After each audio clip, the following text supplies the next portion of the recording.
नमस्कार दोस्तों, स्वागत है आपका हमारे YouTube channel all exam classes में। दोस्तों आज मैं आपके लिए लेकर आया हूं मध्यकालीन भारत का इतिहास के सभी महत्वपूर्ण क्वेश्चन को डिस्कस करूंगा। दोस्तों आज के हमारे टॉपिक हैं दिल्ली सल्तनत, गुलाम वंश, खिलजी वंश, तुगलक वंश, सैयद वंश, लोधी वंश और भक्ति एवं सूफी आंदोलन। इन सारे टॉपिक पर जो एसएससी और रेलवे के प्रीवियस के क्वेश्चन है उनको डिस्कस करूंगा। तो दोस्तों वीडियो को स्टार्ट करने से पहले आपसे रिक्वेस्ट है, अगर आपने हमारे चैनल ऑल एग्जाम क्लासेस को अब तक सब्सक्राइब नहीं किया तो चैनल को सब्सक्राइब करें, वीडियो को लाइक और कमेंट करना ना भूलें। तो वीडियो को स्टार्ट करते हैं। आज का हमारा फर्स्ट क्वेश्चन है, किस दिल्ली सुल्तान ने कठोर नीति अपनाई? ए ऑप्शन आपका अलाउद्दीन खिलजी, बी ऑप्शन आपका गयासुद्दीन तुगलक, सी ऑप्शन आपका बलबन और डी इल्तुतमिश। तो बताइए हमारा राइट आंसर क्या होगा? तो इसका राइट आंसर आपको पता होना चाहिए, किसने अपनाई थी? बलबन ने। ठीक है, जो बलबन दिल्ली का सुल्तान था उसने कौन सी नीति अपनाई? कठोर नीति अपनाई। ठीक, आपका ए ऑप्शन, बी ऑप्शन और डी ऑप्शन गलत हो जाएंगे। ठीक है, कुछ इंपोर्टेंट पॉइंट है उनको डिस्कस करते हैं। इंपोर्टेंट पॉइंट हमारे, बलबन दिल्ली के मामलुक वंश का नवा सुल्तान था। कौन सा नवा सुल्तान था? उसने गंगा दुआब और दिल्ली के आसपास के क्षेत्रों में कानून और व्यवस्था को नियंत्रित करने के लिए रक्त और लोहों की नीति अपनाई थी। ठीक है, किसने? बलबन ने। नेक्स्ट क्वेश्चन हमारा क्वेश्चन नंबर 2। क्वेश्चन नंबर 2 बहुत अच्छा क्वेश्चन हमारा। 14वीं सदी का यात्री इब्न बतूता किस जगह से भारत आया था? ए ऑप्शन आपका चीन, बी ऑप्शन आपका तिब्बत, सी मोरक्को और डी ग्रीस। तो बताइए हमारा राइट आंसर क्या होगा? इसका राइट आंसर होगा हमारा सी ऑप्शन। ठीक, कहाँ से आया था? मोरक्को से आया था। ठीक है, आपका ए ऑप्शन, बी ऑप्शन और डी ऑप्शन गलत हो जाएंगे। इब्न बतूता भारत मोरक्को से आया था, मोरक्को देश से। ठीक है, कुछ इंपोर्टेंट पॉइंट हैं उनको डिस्कस करते हैं। इंपोर्टेंट पॉइंट हमारे, इब्न बतूता मोरक्को का एक विद्वान था। ठीक है, उसे मध्यकाल के महानतम मुस्लिम यात्रियों के रूप में जाना जाता है। ठीक है, किसको? इब्न बतूता को। उसने 14वीं सदी ईस्वी में अफ्रीका, मध्य पूर्व और एशिया सहित अधिकांश मुस्लिम विश्व की यात्रा की थी। ठीक है, वह मोहम्मद बिन तुगलक के शासनकाल के दौरान भारत आया था। कौन से शासक था हमारा? मोहम्मद बिन तुगलक। ठीक है, नेक्स्ट क्वेश्चन हमारा क्वेश्चन नंबर 3। क्वेश्चन नंबर 3 हमारा, दिल्ली सल्तनत का अंतिम वंश क्या था? ऑप्शन आपके ए लोधी वंश, बी गुलाम वंश, सी खिलजी वंश और डी सैयद वंश। तो बताइए हमारा राइट आंसर क्या होगा? तो इसका राइट आंसर है हमारा ए ऑप्शन सही। ठीक है, दिल्ली सल्तनत का अंतिम वंश क्या था हमारा? लोधी वंश। आपका बी ऑप्शन, सी ऑप्शन और डी ऑप्शन गलत हो जाएंगे। ठीक है, कुछ इंपोर्टेंट पॉइंट हैं उनको डिस्कस करते हैं। इंपोर्टेंट पॉइंट हमारे, लोधी राजवंश 5 राजवंशों में से अंतिम राजवंश था। ठीक है, दिल्ली सल्तनत के 5 राजवंश थे, उनमें से अंतिम राजवंश था कौन सा? लोधी वंश, जिसने दिल्ली सल्तनत पर क्रमबद्ध तरीके से शासन किया। वो कौन से 4 राजवंश थे?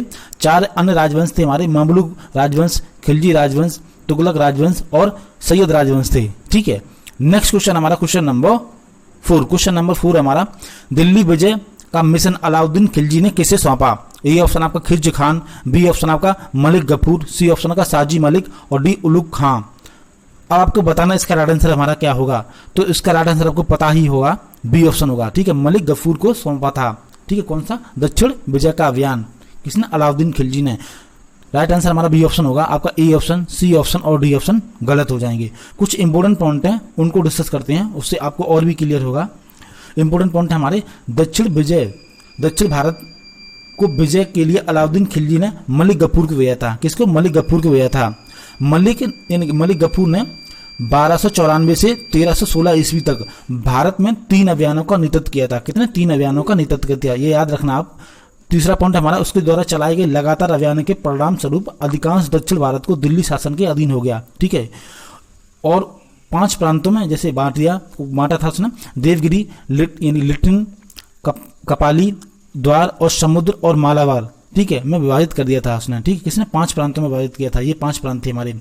ठीक है, नेक्स्ट क्वेश्चन हमारा क्वेश्चन नंबर 5। क्वेश्चन नंबर 5 हमारा, मुनियारों का राजकुमार किसे कहा जाता है? ए ऑप्शन का इब्राहिम लोधी, बी ऑप्शन का बाबर, सी अकबर और डी मोहम्मद बिन तुगलक। तो बताइए इसका राइट आंसर हमारा क्या होगा? तो इसका राइट आंसर हमारा डी ऑप्शन। ठीक है, मोहम्मद बिन तुगलक को मुनियारों का राजकुमार कहा जाता है। आपका ए ऑप्शन, बी ऑप्शन और सी ऑप्शन गलत हो जाएंगे। राइट आंसर हमारा डी ऑप्शन होगा।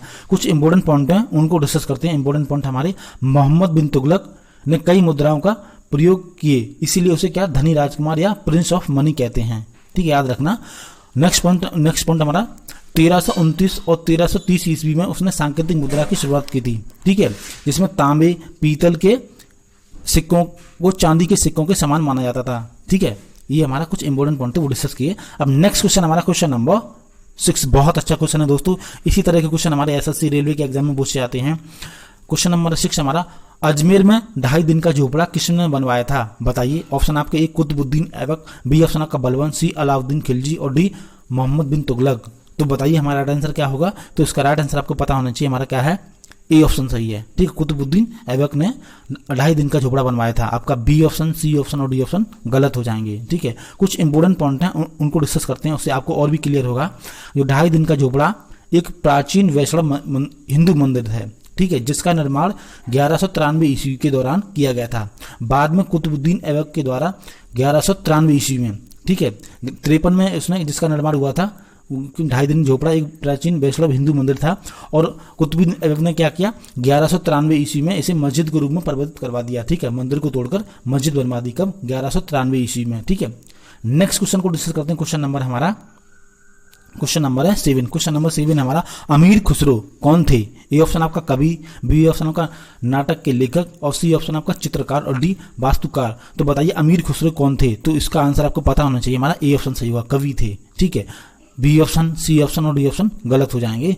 ठीक है, कुछ इंपॉर्टेंट पॉइंट हैं और उनको डिस्कस करते हैं। इंपॉर्टेंट पॉइंट हमारे, अमीर खुसरो एक सूफी संगीतकार, कवि और विद्वान था। ठीक है, वह मध्यकाल में विकसित फारसी काव्य की नई शैलियों में निपुण था, याद रखना। उसने कविता के कई रूपों की रचना की। खुसरो दिल्ली सल्तनत के साथ साथ अधिक शासकों के शाही दरबार में संबंधित एक प्रतिष्ठित कवि था। ठीक है, दिल्ली सल्तनत के कई सुल्तानों के साथ उसका संबंध था। नेक्स्ट क्वेश्चन हमारा क्वेश्चन नंबर 8। क्वेश्चन नंबर 8 हमारा, मोहम्मद बिन तुगलक ने किस देश का उदाहरण लेकर तांबे और पीतल के सिक्कों का प्रयोग करके टोकन मुद्रा बनवाई थी? ये ऑप्शन आपका जापान, सी ग्रीस और डी चीन और आपका डी ऑप्शन है रूस।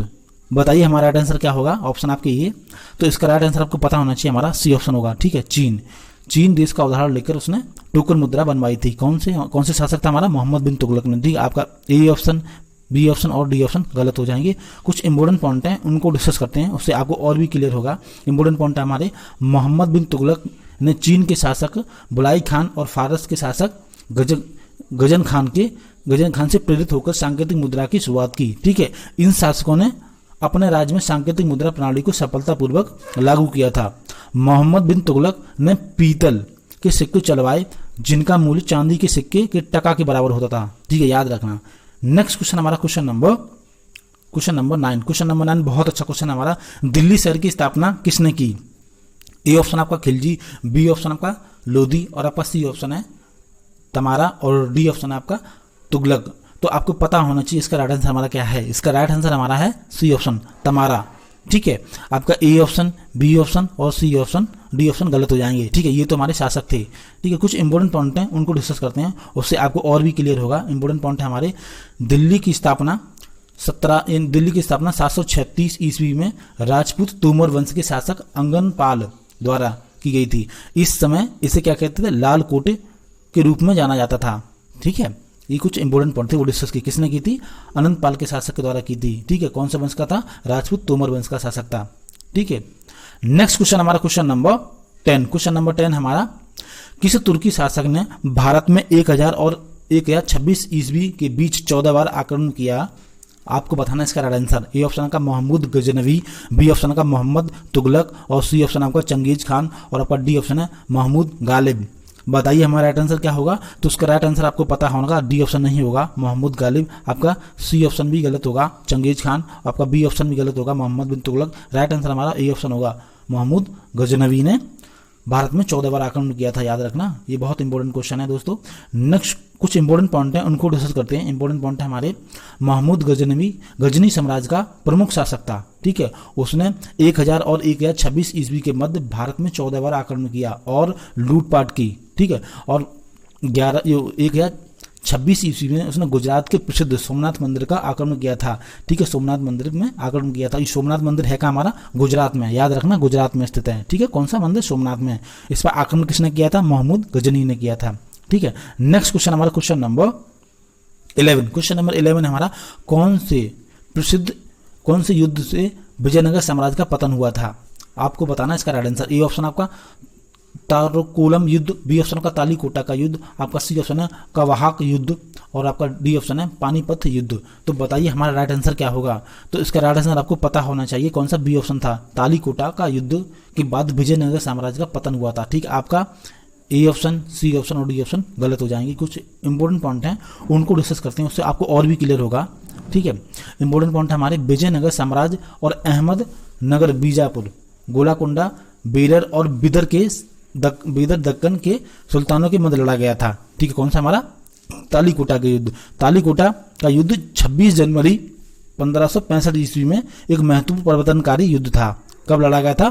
26 जनवरी 1565 ईस्वी को लड़ा गया था। ठीक है, नेक्स्ट क्वेश्चन हमारा क्वेश्चन नंबर 12। क्वेश्चन नंबर 12 हमारा, जयपुर के महाराजा सवाई सिंह ने कहाँ स्थित वेधशाला का निर्माण नहीं कराया था? ए ऑप्शन आपका वाराणसी, बी ऑप्शन का इलाहाबाद, सी ऑप्शन हमारा उज्जैन और डी मथुरा। अब आपको बताना है इसका राइट आंसर क्या होगा। तो इसका राइट आंसर आपको पता होना चाहिए, बी ऑप्शन होगा। ठीक है, इलाहाबाद में जो वेधशाला है उसका निर्माण जयपुर के राजा महाराजा सवाई जय सिंह ने नहीं करवाया था। ठीक, आपका का ए ऑप्शन और आपका सी ऑप्शन और डी ऑप्शन गलत हो जाएंगे। ठीक है, राइट आंसर हमारा बी ऑप्शन होगा। ठीक है, इसमें पूछा था कहाँ की वेधशाला का निर्माण नहीं कराया, तो कहाँ का, इलाहाबाद की वेधशाला का निर्माण नहीं कराया। कुछ इंपॉर्टेंट पॉइंट हैं उनको डिस्कस करते हैं, उससे आपको और भी क्लियर होगा। इंपॉर्टेंट पॉइंट हमारे, महाराजा सवाई जय सिंह ने दिल्ली, मथुरा, वाराणसी, उज्जैन और जयपुर में 5 वेधशालाओं का निर्माण कराया।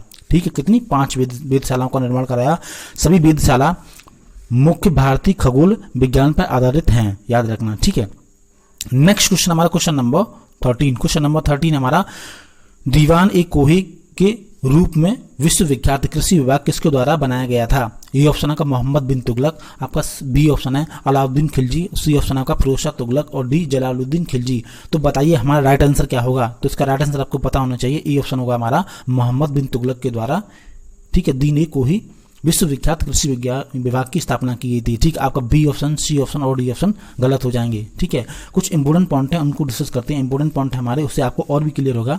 दुआब क्षेत्र कृषि की पैदावारी में सुधार के लिए मोहम्मद बिन तुगलक ने अलग से एक कृषि विभाग की स्थापना की थी।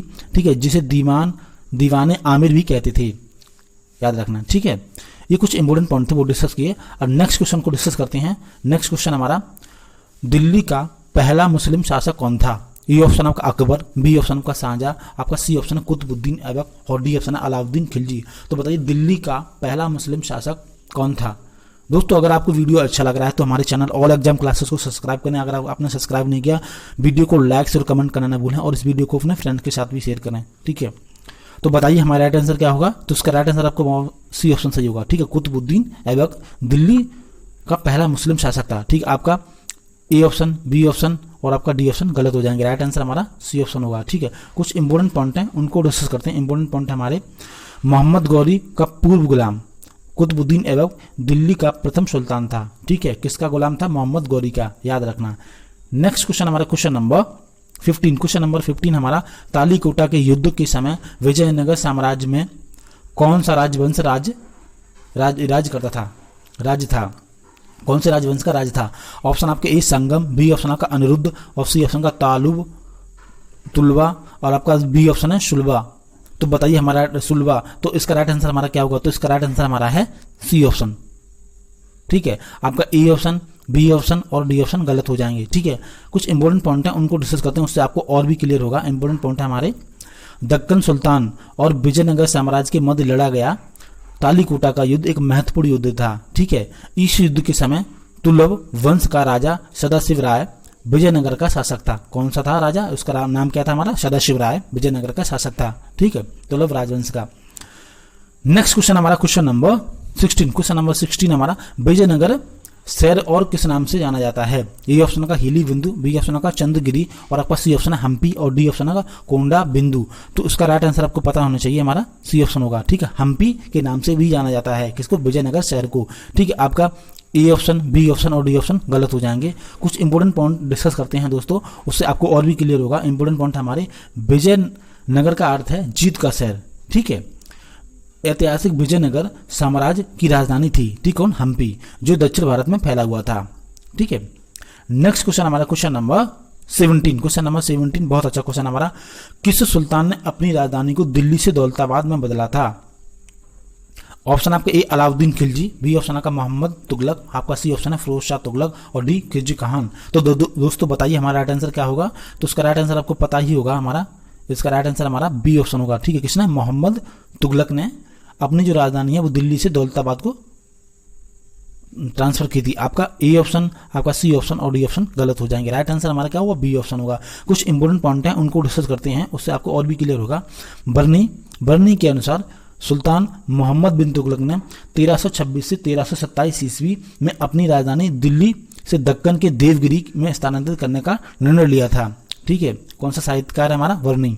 ठीक है, नेक्स्ट क्वेश्चन हमारा क्वेश्चन नंबर 18 हमारा, निम्नलिखित तुर्की राजवंश के किस सुल्तान ने चांदी के सिक्कों के स्थान पर तांबे के सिक्के चलवाए थे। बताइए वो तुर्की राजवंश का कौन सा सुल्तान था जिसने चांदी के सिक्के के स्थान पर तांबे के सिक्के चलवाए। ये बहुत अच्छा क्वेश्चन दोस्तों, बताइए इसका राइट आंसर। ऑप्शन आपके ए गयासुद्दीन तुगलक, बी ऑप्शन आपका मोहम्मद बिन तुगलक और सी ऑप्शन आपका फिरोज शाह तुगलक और डी महमूद तुगलक। तो इसका राइट आंसर आपको पता होना चाहिए, हमारा बी ऑप्शन होगा। किसने, मोहम्मद बिन तुगलक ने, ठीक है, चांदी के सिक्के के स्थान पर कौन से तांबे के सिक्के चलवाए थे। ठीक है, आपका ए ऑप्शन, सी ऑप्शन और डी ऑप्शन गलत हो जाएंगे। ठीक है, कुछ इंपोर्टेंट पॉइंट डिस्कस करते हैं, उससे आपको और भी क्लियर होगा। ठीक है, इंपोर्टेंट पॉइंट है हमारे 1330 ईस्वी में दिल्ली के सुल्तान मोहम्मद बिन तुगलक ने सांकेतिक मुद्रा जारी की। ठीक है, जिसका अर्थ यानी कि अर्थ क्या था, पीतल और तांबे के सिक्के ढाले गए थे। ठीक है, सांकेतिक मुद्रा जारी किए और जिस अर्थ अर्थात पीतल और तांबे के सिक्के ढाले गए थे जिनकी कीमत सोने और चांदी के सिक्कों के समान थी। याद रखना, कौन सा सुल्तान था हमारा, मोहम्मद बिन तुगलक। ठीक है, कौन सी ईस्वी में किया था, 1330 ईस्वी में किया था। ठीक है, उसने क्या काम किया, उसने काम किया था हमारा पीतल और तांबे के सिक्के ढाले जिनकी कीमत थी हमारी सोने और चांदी के सिक्के के समान थी। याद रखना। ठीक है, इन मुद्राओं को हम क्या किसी मुद्रा कहते हैं, सांकेतिक मुद्रा। ठीक है, नेक्स्ट क्वेश्चन हमारा क्वेश्चन नंबर 19, खिज खान ने कौन से राजवंश का प्रारंभ किया। और ए ऑप्शन आपका सैयद वंश, बी ऑप्शन आपका लोधी वंश और सी राजपूत वंश और डी खिलजी वंश। तो बताइए खिज खान ने कौन से राजवंश का प्रारंभ किया था। तो इसका राइट आंसर होगा हमारा ए ऑप्शन, सैयद वंश का। ठीक है, आपका बी ऑप्शन, सी ऑप्शन और डी ऑप्शन गलत हो जाएंगे। कुछ इंपोर्टेंट पॉइंट हैं उनको डिस्कस करते हैं, उससे आपको और भी क्लियर होगा। इंपोर्टेंट पॉइंट हमारे, दिल्ली सल्तनत के चौथे वंश सैयद वंश की स्थापना किसने की थी, खिज खान ने की थी। 1414 ईस्वी में की थी। कब की थी, 1414 ईस्वी में। ठीक है, इस वंश की स्थापना तैमूर के आक्रमण और तुगलक वंश के पतन के शीघ्र बाद ही की गई थी। याद रखना। ठीक है, किसने की थी, खिज खान। ये इंपोर्टेंट है। नेक्स्ट क्वेश्चन हमारा क्वेश्चन नंबर 20। क्वेश्चन नंबर 20 हमारा, चांदी का सिक्का टका किसने चलवाया था। ऑप्शन आपका ए कुतुबुद्दीन ऐबक, आपका बी ऑप्शन है इल्तुतमिश और आपका सी ऑप्शन है बलबन और डी ऑप्शन आपका बहराम खान। तो बताइए हमारा राइट आंसर क्या होगा। तो इसका राइट आंसर आपको पता ही होगा, हमारा क्या है, बी ऑप्शन होगा। ठीक है, इल्तुतमिश ने चांदी का टका, चांदी का जो सिक्का था उसे टका बोला जाता था, वो चलवाया था। किसने, इल्तुतमिश ने। आपका ए ऑप्शन और आपका सी ऑप्शन और डी ऑप्शन गलत हो जाएंगे। राइट आंसर हमारा हो गया होगा, बी ऑप्शन होगा। ठीक है, कुछ इंपोर्टेंट पॉइंट हैं उनको डिस्कस करते हैं, उससे आपको और भी क्लियर होगा। इंपोर्टेंट पॉइंट हमारे, इल्तुतमिश ने चांदी के टका और तांबे के जीतल के रूप में दिल्ली सल्तनत में 2 सिक्के जारी किए थे। ठीक है, कितने, 2 सिक्के जारी किए थे। इल्तुतमिश भारत में शुद्ध अरबी सिक्के जारी करने वाला प्रथम शासक था। कौन था हमारा, इल्तुतमिश। याद रखना। ठीक है, नेक्स्ट क्वेश्चन हमारा क्वेश्चन नंबर 21। क्वेश्चन नंबर 21 हमारा, कुतुब मीनार के पास स्थित मेहरौली पिलर प्राथमिक रूप से किसके लिए प्रसिद्ध है। ऑप्शन आपके ए लोक प्रसिद्ध ऊंचाई के कारण, बी ऑप्शन आपका पत्थर पर कटी हुई कटाई की कारीगरी के कारण, आपका बी ऑप्शन है उत्कृष्ट गुणवत्ता की इमारत के कारण और आपका डी ऑप्शन है शीर्ष पर बुद्ध की मूर्ति के कारण। तो इसका राइट आंसर आपको पता होगा, आपका डी ऑप्शन नहीं होगा, आपका ए ऑप्शन भी नहीं गलत होगा, आपका बी ऑप्शन भी गलत होगा। इसका राइट आंसर होगा हमारा सी ऑप्शन की उत्कृष्ट गुणवत्ता की इमारत के कारण। ठीक है, कुछ इंपोर्टेंट पॉइंट है उनको डिस्कस करते हैं, उससे आपको और भी क्लियर होगा। इंपोर्टेंट पॉइंट है हमारे, यानी कि दिल्ली की कुतुब मीनार कॉम्प्लेक्स में स्थित लौह स्तंभ की ऊंचाई कितनी है, इसकी 7 मीटर है। यह अपने निर्माण में प्रयुक्त धातुओं के जंग रोधी संयोजन, ठीक है, इस पर जंग नहीं लगती, जंग रोधी संयोजन के लिए प्रसिद्ध है। ठीक है, नेक्स्ट क्वेश्चन हमारा क्वेश्चन नंबर 22।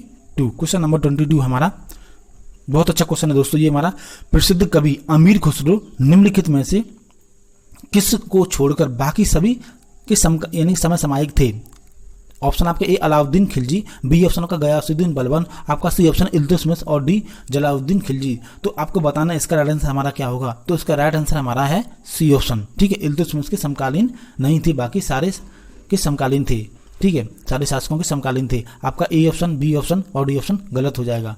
ठीक है, कुछ इंपॉर्टेंट पॉइंट है उनको डिस्कस करते हैं, उससे आपको और भी क्लियर होगा। इंपॉर्टेंट पॉइंट है हमारे, बहुत इंपॉर्टेंट पॉइंट है दोस्तों।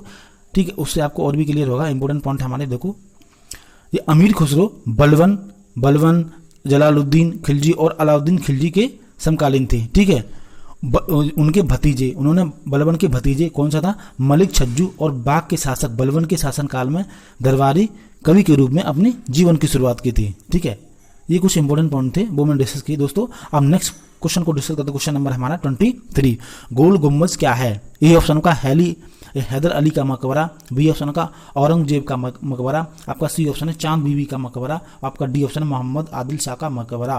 तो बताइए गोल गुम्बज क्या है? तो इसका राइट आंसर होगा हमारा डी ऑप्शन, मोहम्मद आदिल शाह का मकबरा है। ठीक, आपका ए ऑप्शन, बी ऑप्शन और सी ऑप्शन गलत हो जाएंगे। ठीक है, कुछ इंपॉर्टेंट पॉइंट है उनको डिस्कस करते हैं। इंपॉर्टेंट पॉइंट हमारे, इंपॉर्टेंट पॉइंट है गोल गुम्बद बीजापुर के सुल्तान, ठीक है, मोहम्मद आदिल शाह का मकबरा है। याद रखना, यह मकबरा बीजापुर कर्नाटक में स्थित है। ठीक है, याद रखना, ये कुछ इंपॉर्टेंट पॉइंट थे, वो मैंने डिस्कस किए दोस्तों। अब हम नेक्स्ट क्वेश्चन को डिस्कस करते हैं। क्वेश्चन नंबर हमारा 24। क्वेश्चन नंबर 24 हमारा, दिल्ली सल्तनत की राज की भाषा थी? ए ऑप्शन आपका उर्दू, बी ऑप्शन आपका फारसी और सी बी ऑप्शन आपका अरबी, अब सी ऑप्शन आपका फारसी और डी ऑप्शन है हिंदी। तो आपको पता होगा हमारा इसका राइट आंसर क्या है? डी ऑप्शन तो बिल्कुल गलत होगा, हिंदी तो भाषा राज की थी नहीं। ठीक है, आपका बी ऑप्शन भी गलत है फारसी, और आपका ए ऑप्शन भी गलत है उर्दू। ठीक है, तो इसकी राइट आंसर हमारा क्या होगा? इसका राइट आंसर हमारा होगा, बता दोस्तों, इसका राइट आंसर होगा हमारा सी ऑप्शन। ठीक है, फारसी भाषा थी, ना कि अरबी थी, ना कि उर्दू थी, ना कि हिंदी थी। हिंदी तो हो ही नहीं सकती, तो इसकी कौन सी थी हमारी? फारसी। ठीक है दोस्तों, राइट आंसर हमारा क्या होगा? सी ऑप्शन होगा आपका। ठीक है, कुछ इंपॉर्टेंट पॉइंट है उनको डिस्कस करते हैं, उससे आपको और भी क्लियर होगा। इंपॉर्टेंट पॉइंट हमारे, दिल्ली सल्तनत के दौरान इस्लामिक आधिकारिक धर्म था। ठीक है, याद रखेंगे, जबकि फारसी दरबारी भाषा और फारसी आधिकारिक भाषा थी। ठीक है, जिसके परिणाम स्वरूप शीघ्र पूरे भारत में यह भाषा प्रचलित हो गई। ठीक है, फारसी भाषा, याद रखना। ठीक है, नेक्स्ट क्वेश्चन हमारा क्वेश्चन नंबर 25। क्वेश्चन नंबर 25 हमारा, चचनामा में कौन सी विजय इतिहास का रिकॉर्ड है? विजय इतिहास का रिकॉर्ड है। ऑप्शन आपके ए कुशाण, बी ऑप्शन का हूड़, आप सी ऑप्शन आपका अरब और आपका डी ऑप्शन यूनानी। तो बताइए हमारा राइट आंसर क्या होगा? तो उसका राइट आंसर आपको पता होगा हमारा क्या है? सी ऑप्शन होगा। ठीक है, अरब। ठीक है, अरब विजय इतिहास का रिकॉर्ड है। ठीक है, आपका ए ऑप्शन, बी ऑप्शन और डी ऑप्शन गलत हो जाएंगे। ठीक है, कुछ इंपॉर्टेंट पॉइंट है उनको डिस्कस करते हैं, उससे आपको और भी क्लियर होगा। इंपॉर्टेंट पॉइंट हमारे, चचनामा को फतेहनामा संत के रूप में भी जाना जाता है। याद रखना, यह सिंध के इतिहास में विशेष रूप से चच राजवंश के काल में, जिसने अरब ने 8वीं शताब्दी के आरंभ में मोहम्मद बिन कासिम के नेतृत्व में पराजित किया था। याद रखना, के संबंध में इतिहास का वर्णन करने वाली प्रमुख पुस्तक है। याद रखना। ठीक है, तो दोस्तों ये थे हमारे एसएससी और रेलवे में आई हुई मध्यकालीन भारत के जो क्वेश्चन थे वो मैंने डिस्कस किए। तो दोस्तों आपको कमेंट करके बताना है ये वीडियो आपको कैसा लगा है। अगर आपको वीडियो हेल्पफुल लगा है तो हमारे चैनल ऑल एग्जाम क्लासेस को सब्सक्राइब करें, वीडियो को लाइक और कमेंट करना ना भूलें। मिलते हैं नेक्स्ट वीडियो में, तब तक के लिए धन्यवाद।